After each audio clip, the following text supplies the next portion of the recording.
So നമ്മൾ last ക്ലാസ്സിൽ first കുറച്ച് ക്വസ്റ്റ്യൻസ് ഫിസിക്സിൽ വരുന്ന ക്വസ്റ്റ്യൻസ് ആയിരുന്നു ഡിസ്കസ് ചെയ്തിരുന്നത്. സോ അത് നമ്മൾ കണ്ടിന്യൂ ചെയ്യും. ഇപ്പം നമ്മൾ ബയോളജിയിലെ കുറച്ച് ക്വസ്റ്റ്യൻസ് ആണ് ഡിസ്കസ് ചെയ്യാൻ പോകുന്നത്.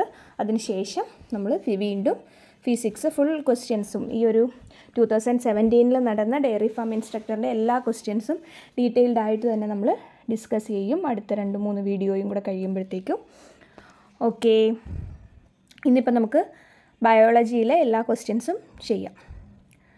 First, chemical substance used for relieving pain റിലീവിന് വേണ്ടി യൂസ് ചെയ്യുന്ന കെമിക്കൽ സബ്സ്റ്റൻസ് ഏതാണെന്നാണ് ചോദിച്ചിരിക്കുന്നത്.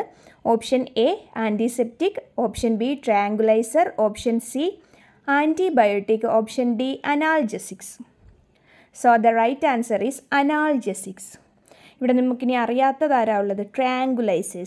ട്രയാങ്കുലൈസേഴ്സ് എന്ന് പറയുന്നത് നമ്മൾ യൂഷ്വലി ആങ്സൈറ്റി ഡിസോർഡറിനൊക്കെ പാനിക് അറ്റാക്സ് ഒക്കെ വരുമ്പം യൂസ് ചെയ്യുന്ന കെമിക്കൽ സബ്സ്റ്റൻസിനെയാണ് ട്രയാങ്കുലൈസേഴ്സ് എന്ന് വിളിക്കുന്നത്. ആ ഗ്രൂപ്പ് ഓഫ് കെമിക്കൽസിനെയാണ് ട്രയാങ്കുലൈസേഴ്സ് എന്ന് വിളിക്കുന്നത്. പിന്നെ ആൻറ്റിബയോട്ടിക്സ് അറിയാം, ഇൻഫെക്ഷൻസ് ഒക്കെ വരുമ്പം, അതായത് ബാക്ടീരിയൽ ഇൻഫെക്ഷൻസ് വരുമ്പോൾ യൂസ് ചെയ്യുന്നതാണ് ആൻറ്റിബയോട്ടിക്സ്. ആൻറ്റിസെപ്റ്റിക്സ് സെപ്റ്റിസീമിയയിലോട്ട് പോകാതിരിക്കാൻ, സെപ്റ്റിക് ആകാതിരിക്കാൻ വേണ്ടിയിട്ട് യൂസ് ചെയ്യുന്ന, മുറിവിലൊക്കെ നമ്മൾ യൂസ് ചെയ്യാറുള്ളതാണ് എന്താ antiseptics. The most abundant protein in the living world is dash. Living വേൾഡിലുള്ള മോസ്റ്റ് അബണ്ടൻ്റ് ആയിട്ടുള്ള പ്രോട്ടീൻ ഏതാണെന്നാണ് ചോദിച്ചിരിക്കുന്നത്. Option A collagen, option B rubisco, option C glucagon, option D myosin. As we all know the right answer is rubisco. Rubisco എന്ന് പറഞ്ഞാൽ എന്താ? Ribulose bisphosphate carboxylase or oxygenase. Ribulose bisphosphate carboxylase or oxygenase, അതിനെയാണ് നമ്മൾ rubisco എന്ന് പറയുന്നത്. Which among the following is known as pregnancy hormone. തന്നിരിക്കുന്ന ഓപ്ഷനിൽ ഏത് ഹോർമോണിനെയാണ് പ്രഗ്നൻസി ഹോർമോൺ എന്ന് വിളിക്കുന്നത്? Option A oestrogen, option B testosterone, option C aldosterone, option D progesterone. The right answer is option D progesterone. ഈ പ്രൊജസ്ട്രോണിൻ്റെ ലെവല് പ്രഗ്നൻസിയിൽ പീക്കായിരിക്കും. Typhoid is caused by the bacteria dash. ഏത് ബാക്ടീരിയയാണ് ടൈഫോയിഡ് കോസ് ചെയ്യുന്നതെന്ന് ചോദിച്ചിരിക്കുന്നത്. Option A salmonella, option B shigella, option C klebsiella, option D clostridium. The right answer is option A salmonella. Salmonella typhi, salmonella paratyphi, ഇങ്ങനെ different types സാൽമണല്ലയുണ്ട്. ഈ സാൽമണല്ലാസ് ആണ് എന്ത് cos ചെയ്യുന്നത്? Typhoid cos ചെയ്യുന്നത്. അതേപോലെ ഷിജല്ല കോസ് ചെയ്യുന്നതാണ് എന്ത്? ഷിജല്ലോസിസ്. നമ്മൾ ഈ അടുത്തിടയ്ക്കൊക്കെ കേട്ടിട്ടുണ്ടല്ലേ, ഷിജല്ലോസിസ് ബാധിച്ചു എന്നൊക്കെ. പിന്നെ ക്ലോസ്ട്രിഡിയം ടോക്സിൻസ് പ്രൊഡ്യൂസ് ചെയ്യാറുണ്ട്. ക്ലെപ്സിയല്ലയിൽ തന്നെ ക്ലെപ്സിയല്ല ന്യൂമോണിയയുണ്ട്. The two cerebral hemispheres of brain in mammals are connected by. Option A association area, option B corpus callosum, option C thalamus, option D medulla. നമ്മുടെ ഹ്യൂമൻ ബ്രെയിൻ്റെ ഈ 2 ഹെമിസ്ഫിയേഴ്സും തമ്മിൽ കണക്ട് ചെയ്തിരിക്കുന്നത് ആര് വഴിയാണെന്നാണ് ചോദിച്ചിരിക്കുന്നത്. The right answer is option B corpus callosum. ഈ കോർപ്പസ് കലോസം എന്ന് പറയുന്നത് ശരിക്കും പറഞ്ഞാൽ നെർവ്സ് ആണ്. ഈ ഒരു ബണ്ടിൽ ഓഫ് നെർവ്സ് എന്നൊക്കെ നമുക്ക് പറയാം. ഒരു നെർവുകളുടെ ഒരു ബണ്ടിലാണ് അത്.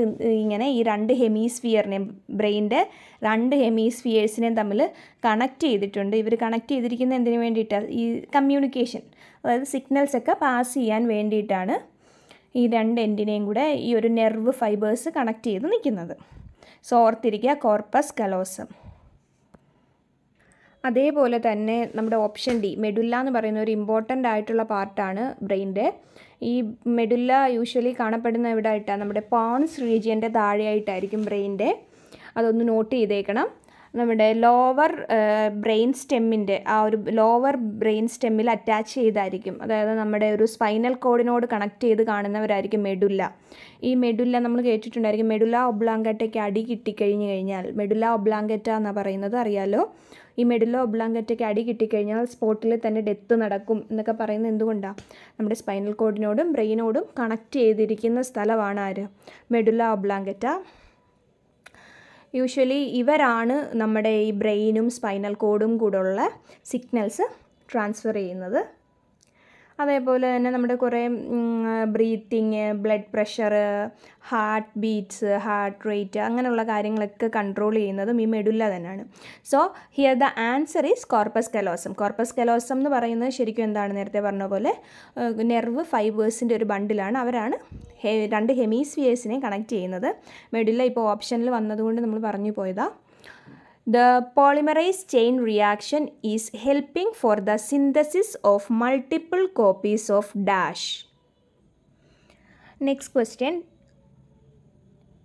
The polymerase chain reaction is helping for the synthesis of multiple copies of dash. The right answer is option A, deoxyribonucleic acid. DNA-യുടെ സിന്തസിസിന് വേണ്ടിയിട്ടാണ് ആര് ഹെൽപ്പ് ചെയ്യുന്നത്? നമ്മുടെ PCR. ഇവിടെ ഓർത്തിരിക്കേണ്ട ഒരു കാര്യം എന്ന് പറയുന്നത് എന്താണ്? PCR കണ്ടുപിടിച്ചത് ആരാണ്? ക്യാരി മുള്ളിസ്. ക്യാരി മുള്ളിസ് ആണ് PCR കണ്ടുപിടിച്ചത്. ക്യാരി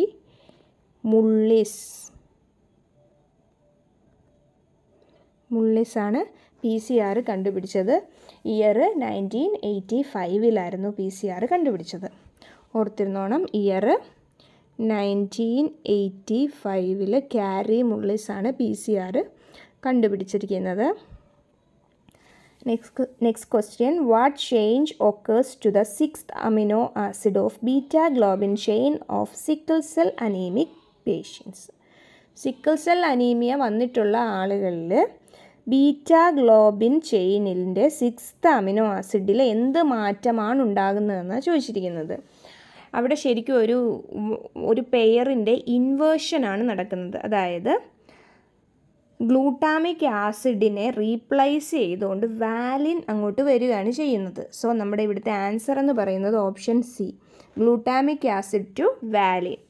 ഈ 6th അമിനോ ആസിഡിലുള്ള ഗ്ലൂട്ടാമിക് ആസിഡിനെ, അതായത് നമ്മുടെ GAA മാറി അവിടെ GTA ആയിട്ടാണ് വരുന്നത്. സിക്കിൾ സെൽ അനീമിയയിൽ അമിനോ ആസിഡിൻ്റെ GAA ആയിരുന്ന അമിനോ ആസിഡ്സ് GTA ആയിട്ടാണ് വരുന്നത്. ദാറ്റ് മീൻസ് ഗ്ലൂട്ടാമിക് ആസിഡ് മാറി വാലിനാകുകയാണ് ചെയ്യുന്നത്.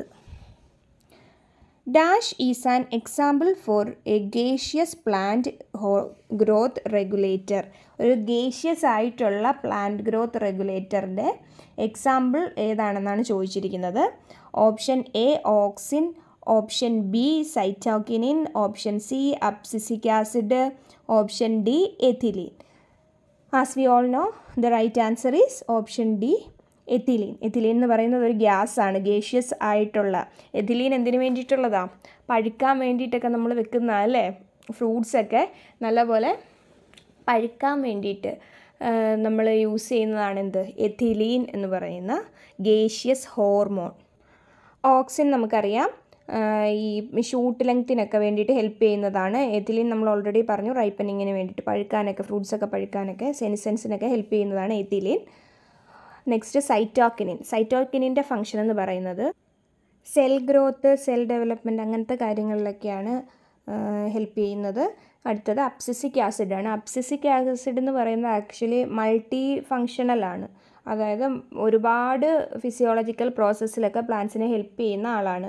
ഇപ്പം സ്റ്റൊമാറ്റൽ ക്ലോഷർ പോലെ, അല്ലെങ്കിൽ ബഡിൻ്റെയും ഒക്കെ ഡോർമൻസി ഉണ്ടല്ലോ, ഒരു ഡോർമൻസി പീരീഡ് ഉണ്ടല്ലോ, ബഡും സീഡൊക്കെ ഒരു ഡോർമൻസിയിൽ പോകുന്ന, അതിനെയൊക്കെ റെഗുലേറ്റ് ചെയ്യുന്നത് അബ്സിസിക് ആസിഡാണ്. സീഡ് ജെർമിനേഷൻ, പിന്നെ ചില ഗ്രോത്ത് ഇൻഹിബിഷനൊക്കെ ഈ അബ്സിസിക് ആസിഡ് യൂസ് ചെയ്ത്, അല്ലെങ്കിൽ അബ്സിസിക് ആസിഡ് വഴി ഗ്രോത്ത് ഇൻഹിബിഷനൊക്കെ നടക്കുന്നുണ്ട്. So next question, which of the following set of enzymes present in gastric juice? Option A pepsin, renin, amylase. Option B amylase, pepsin and lipase. Option C pepsin, renin, lipase. Option D lipase, renin and amylase. So ഇവിടുത്തെ answer എന്ന് പറയുന്നത് ഏതാണ്? Pepsin, rennin, lipase. പെപ്സിനും റെനിനും ലിപ്പേസുമാണ് നമ്മുടെ gastric ജ്യൂസിലുള്ളത് അല്ലേ. സ്റ്റൊമക്കിലുള്ള എൻസൈംസ് എന്ന് പറയുന്നത് പെപ്സിൻ, റെനിൻ, ലിപ്പേസ്. ഓർത്തിരിക്കണം, PRL, പെപ്സിൻ, റെനിൻ, ലിപ്പേസ് ആണ് നമ്മുടെ ഗ്യാസ്ട്രിക് ജ്യൂസിലുള്ളത്. Next, vitamin that is exclusively of animal origin. Animal ഒറിജിനിലുള്ള വൈറ്റമിൻ ഏതാണെന്നാണ് ചോദിച്ചിരിക്കുന്നത്. അതായത് നമുക്ക് മറ്റെവിടെ നിന്നും കിട്ടാത്ത അങ്ങനത്തെ വൈറ്റമിൻ ഏതാണെന്നാണ് ചോദിച്ചിരിക്കുന്നത്. Option A vitamin B12, option B vitamin B1, option C vitamin B6, option D vitamin B2. ഇതിലേതാണ് ആനിമൽ ഒറിജിനിലുള്ള എക്സ്ക്ലൂസീവ്ലി ആനിമൽ ഒറിജിൻ എന്നാണ് പറയുന്നത്. ആനിമൽ ഒറിജിൻ മാത്രമേ ഉള്ളൂ അത്. ആ വൈറ്റമിൻ ഏതാണെന്നാണ് ചോദിച്ചിരിക്കുന്നത്. The right answer is option A vitamin B12. Vitamin B12 ആണ് ഇതിൻ്റെ കറക്റ്റ്. ഈ വൈറ്റമിൻ B12നെയാണ് നമ്മൾ ഈ കൊബാലമിൻ, സൈനോകൊബാലമീൻ എന്നൊക്കെ വിളിക്കുന്നത്. ഓർത്തിരിക്കണം. വൈറ്റമിൻ B12ൻ്റെ മറ്റൊരു പേര് കൊബാലമീൻ, സൈനോകൊബാലമീൻ എന്നാണ്. Which of the following animal lack radial symmetry? Radial symmetry ഇല്ലാത്തതാർക്കാണ് എന്നാണ് ചോദിച്ചിരിക്കുന്നത്. നമുക്കറിയാം റേഡിയൽ സിമെട്രിയും ഉണ്ട്, ബൈലാട്രൽ സിമെട്രിയും ഉണ്ട്. So which of the following തന്നിരിക്കുന്ന ഓപ്ഷനിൽ റേഡിയൽ സിമെട്രി കാണിക്കാത്ത ആനിമൽ ഏതാണെന്നാണ് question. Option A physalia, option B asterias, option B asterias, option C cucumaria, option D limulus. ഏതിലാണ് ബൈലാട്രൽ സിമെട്രി ഇല്ലാത്തത് എന്നാണ് ചോദിച്ചിരിക്കുന്നത്. So the right answer is limulus. പിന്നെ ഇതിനകത്തിപ്പോൾ ഒരു റിലേറ്റഡ് ഫാക്റ്റ് പറയുവാണെങ്കിൽ ഈ ലിമുലസിനെ നമ്മൾ കോമൺലി വിളിക്കുന്നത് ലിവിങ് ഫോസിൽ എന്നാണ്. ലിവിങ് ഫോസിലിന് ഒരു എക്സാമ്പിളാണ് ആര്? നമ്മുടെ ലിമുലസ് എന്ന് പറയുന്നത്. ലിവിങ് ഫോസിൽ എന്ന് വിളിക്കുന്നുണ്ട് ലിമുലസിനെ. ലിമുലസിന് റേഡിയൽ സിമെട്രിയാണ്. ബാക്കി തന്നിരിക്കുന്നവർക്കൊക്കെ ബൈലാട്രൽ ലിമുലസിന് ബൈലാട്രൽ സിമെട്രിയാണ്. ബാക്കി തന്നിരിക്കുന്നവരൊക്കെ റേഡിയൽ സിമെട്രി കാണിക്കുന്നവരാണ്. Next question, pollination by wind is called. Wind പോളിനേഷനെ എന്തെന്നാണ് വിളിക്കുന്നതെന്നാണ് ചോദിച്ചിരിക്കുന്നത്. Option A anemophily, option B hydrophily, option C zoophily, option D entomophily. The right answer is anemophily. Wind pollination is known as anemophily. Anemophily എന്നാണ് wind, കാറ്റ് വഴിയുള്ള പരാഗണത്തെ നമ്മൾ അനിമോഫില്ലി എന്നാണ് വിളിക്കുന്നത്. ഇനി വാട്ടർ, വെള്ളം വഴിയാണെങ്കിൽ പരാഗണം നടക്കുന്നതെങ്കിൽ അതിനെ നമ്മൾ എന്ത് വിളിക്കും? ഹൈഡ്രോഫിലി എന്ന് പറയും. വെള്ളം വഴിയാണെങ്കിൽ അതിനെ ഹൈഡ്രോഫിലി എന്നും, ആനിമൽസ് വഴിയാണ് നടക്കുന്നതെങ്കിൽ അതിനെ സൂഫില്ലി എന്നും, ഇൻസെക്ട്സ് വഴിയാണ് നടക്കുന്നതെങ്കിൽ അതിനെ എൻറ്റമോഫില്ലി എന്നും വിളിക്കും. ഓർത്തിരിക്കണം, pollination by wind is known as anemophily, pollination by water hydrophily, by animal zoophily, by insects entomophily. Next question, the cell organelle known as powerhouses of the cell. Option A ribosome, option B mitochondria, option C endoplasmic reticulum, option D lysosome. അത് നമുക്ക് ഒട്ടും ആലോചിക്കാനില്ല. Mitochondria ആണ്, എല്ലാവർക്കും അറിയാം. ATP synthesis ഒക്കെ നടക്കുന്നത് കൊണ്ട് മൈറ്റോകോൺട്രിയയാണ് പവർ ഹൗസ് ഓഫ് സെൽ എന്ന് വിളിക്കുന്നത്. So moving to the next question, plants growing in dry habitat are called dash. Option A xerophytes, option B lithophytes, option C mesophytes, option D chrysophytes. ഇതിൽ കറക്റ്റായിട്ടുള്ള option എന്ന് പറയുന്നതാണ് സീറോഫൈറ്റ്സ്. So dry ഹാബിറ്റാറ്റ്സിൽ കാണുന്നത് സീറോഫൈറ്റ്സ് ആണ്. Next option നമുക്കൊന്ന് നോക്കാം, ലിത്തോഫൈറ്റ്സ്. ലിത്തോഫൈറ്റ്സ് എന്ന് പറയുന്നത് ഈ റോക്ക് ഒക്കെയുള്ള കല്ലൊക്കെയുള്ള മൗണ്ടെയിൻ റീജിയൻസിലൊക്കെ വളരുന്ന പ്ലാന്റ്സിനെയാണ് ലിത്തോഫൈറ്റ്സ് എന്ന് വിളിക്കുന്നത്. മീസോഫൈറ്റ്സ് എന്ന് പറയുന്നത് ഒരു മോഡറേറ്റ് വാട്ടർ ലെവലിലൊക്കെ ഗ്രോ ചെയ്യുന്നവരെയാണ് മീസോഫൈറ്റ്സ് എന്ന് പറയുന്നത്. Next last one chrysophytes. Chrysophytes എന്ന് പറയുന്നത് നമ്മുടെ ഡയാറ്റംസിനെയാണ്, ഗോൾഡൻ ആൽഗയാണ് ക്രൈസോഫൈറ്റ്സ് എന്നറിയപ്പെടുന്നത്. സോ ഓർത്തിരിക്കുക, ഡ്രൈ ഹാബിറ്റാറ്റ്സ് ആണെങ്കിൽ സീറോഫൈറ്റ്സ് ആണ് ആൻസർ ആയിട്ട് വരുന്നത്. The study of fossils is known as we all know palaeontology is the right answer. എന്താണ് ആൻസർ? പാലിയൻറ്റോളജി. ഫോസിൽസിൻ്റെ സ്റ്റഡി എന്ന് പറയുന്നത് എന്താണ്? പാലിയൻറ്റോളജി. പിന്നെ ഇവിടെ ഉള്ളത് ഏതാ? കൺഫ്യൂസിങ് ആയിട്ട് വരാൻ സാധ്യതയുള്ളത് മൈക്കോളജി. മൈക്കോളജി എന്ന് പറയുന്നത് എന്താണ്? ഫംഗസിൻ്റെ സ്റ്റഡിയാണ്. ഓർത്തിരിക്കുക, ഫംഗസിൻ്റെ സ്റ്റഡിയാണ് എന്ത്? മൈക്കോളജി എന്ന് പറയുന്നത്. ഹിസ്റ്റോളജി എന്ന് പറയുമ്പം ടിഷ്യൂസിൻ്റെയൊക്കെ സ്റ്റഡിയാണ് ഹിസ്റ്റോളജി എന്ന് പറയുന്നത്. ഓസ്റ്റിയോളജി ഉണ്ടല്ലേ, ഓസ്റ്റിയോളജി എന്ന് പറയുന്നത് നമ്മുടെ സ്കെൽറ്റൻ്റെയൊക്കെ ബോൺസിൻ്റെയൊക്കെ സ്റ്റഡിയിൽ എല്ലിൻ്റെയൊക്കെ ഓസ്റ്റിയോളജി എന്ന് പറയുന്നത് അതിനെയാണ്. Okay, next question. അപ്പോൾ ഓർത്തിരിക്കണം, ഫോസിൽസിൻ്റെ സ്റ്റഡി എന്ന് പറയുന്നത് എന്താണ്? പാലിയൻറ്റോളജി. മൈക്കോളജി എന്ന് പറയുന്നത് fungal സ്റ്റഡിയാണ്. The loss of water in liquid form from the leaves of plant is dash. Water liquid ഫോമിൽ പ്ലാന്റ്സിൽ നിന്ന് ലോസ് ആകുന്ന പ്രോസസ്സിനെ പറയുന്ന പേരെന്താണെന്നാണ് നമ്മളോട് ചോദിച്ചിരിക്കുന്നത്. Option A transpiration, option B guttation, option C evaporation, option D translocation. Water ഫോമിലെന്ന് എടുത്ത് പറഞ്ഞിട്ടുണ്ട്, അതായത് ലിക്വിഡ് ഫോമിലെന്ന് എടുത്ത് പറഞ്ഞിട്ടുണ്ട്. So the right answer is option B guttation. Gaseous ഫോമിലായിരുന്നെങ്കിൽ നമുക്കതിനെ ട്രാൻസ്പിറേഷൻ എന്നൊക്കെ പറയാമായിരുന്നു. പക്ഷേ ഇവിടെ നമ്മളോട് പ്രത്യേകം അല്ലെങ്കിൽ ഇവാപ്പറേഷൻ എന്നൊക്കെ പറഞ്ഞാൽ എന്താ? ഗേഷ്യസ് ഫോമിലാണ്. വാട്ടർ ലിക്വിഡ് ഫോമിൽ ലീവ്സിൽ നിന്ന് ലോസ് ആകുന്നതാണെങ്കിൽ അതിനെ നമുക്ക് എന്ത് പറയാം? ഗട്ടേഷൻ എന്ന് വിളിക്കാം. സോ ദ ലാസ്റ്റ് ക്വസ്റ്റ്യൻ എന്ന് പറയുന്നത് എന്താണ്? Which of the following set is the pyrimidines present in a RNA? RNA മോളിക്യൂൾസിലുള്ള പിരമിഡിൻസ് ഏതാണെന്നാണ് ചോദിച്ചിരിക്കുന്നത്. Option A uracil and cytosine, option B adenine and uracil, option C guanine and uracil, option D thymine and uracil. Pyrimidines എന്ന് എടുത്ത് ചോദിച്ചിട്ടുണ്ട്. നമുക്കറിയാം പ്യൂരിൻസും ഉണ്ട് പിരമിഡിൻസും ഉണ്ട്. പ്യൂരിൻസിൽ ആരൊക്കെയാണ് വരുന്നത്? അഡിനിനും ഗ്വാനിനുമാണ് വരുന്നത്. അതേപോലെ തന്നെ പിരമിഡിൻസിൽ വരുന്നത് സൈറ്റോസിനും തൈമിനുമാണ്. പക്ഷേ ഈ കേസ് നമ്മൾ ഈ പറഞ്ഞ കേസ് ഇവിടെ DNA-യിലാണ്. ഇവിടെ ക്വസ്റ്റ്യനിൽ നമ്മളോട് ചോദിച്ചിരിക്കുന്ന ആരെ പറ്റിയാ? RNA-യിലാണ്. സോ RNA-യിൽ നമ്മൾ പഠിച്ചിട്ടുണ്ട് instead of thymine uracil is present in RNA എന്ന് നമ്മൾ പഠിച്ചിട്ടുണ്ടല്ലോ. തൈമിന് പകരം യുറാസിലാണ് ഉള്ളതെന്ന്. സോ നമ്മൾ അപ്പം ഈ തൈമിൻ ആരുടെ കൂടായിരുന്നു പെയർ ചെയ്തിരിക്കുന്നത്? തൈമിൻ ആരുടെ കൂടാണ് ഇരിക്കുന്നത് പിരമിഡിൻസിൽ? സൈറ്റോസിൻ്റെ കൂടെ. സോ സൈറ്റോസിൻ്റെ കൂടെ പിരമിഡിൻ എന്ന് പറയുന്ന കാറ്റഗറിയിൽ വന്നിരിക്കുന്ന ആരാണ്? യുറാസിലാണ്. So the right answer is uracil and cytosine. Option A uracil and cytosine is the correct answer. Option A ആണ് കറക്റ്റ് ആൻസർ ആയിട്ട് വരുന്നത്.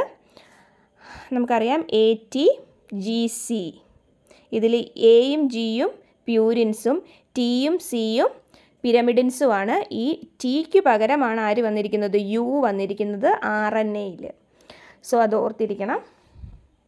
അപ്പോൾ ഇന്നത്തെ ക്ലാസ്സിൽ നമ്മൾ ഇത്രയുമേ ഡിസ്കസ് ചെയ്യുന്നുള്ളൂ. ഇതാണ് നമ്മുടെ ബയോളജി പോർഷൻസ്. ഇനി നമുക്ക് കെമിസ്ട്രിയും ഫിസിക്സിൻ്റെ കുറച്ച് പോർഷനും ഉണ്ട്. പിന്നുള്ളത് മാത്തമാറ്റിക്സ് ആണ്. സോ അത് അടുത്ത വീഡിയോസിലൊക്കെ അപ്ലോഡ് ചെയ്യാം. അതേപോലെ ഇതിനു മുമ്പ് നമ്മൾ ഫസ്റ്റ് പാർട്ട് എടുത്തിട്ടുണ്ട്. ഫസ്റ്റ് പാർട്ടും എല്ലാവരും കാണണം. Okay, thank you.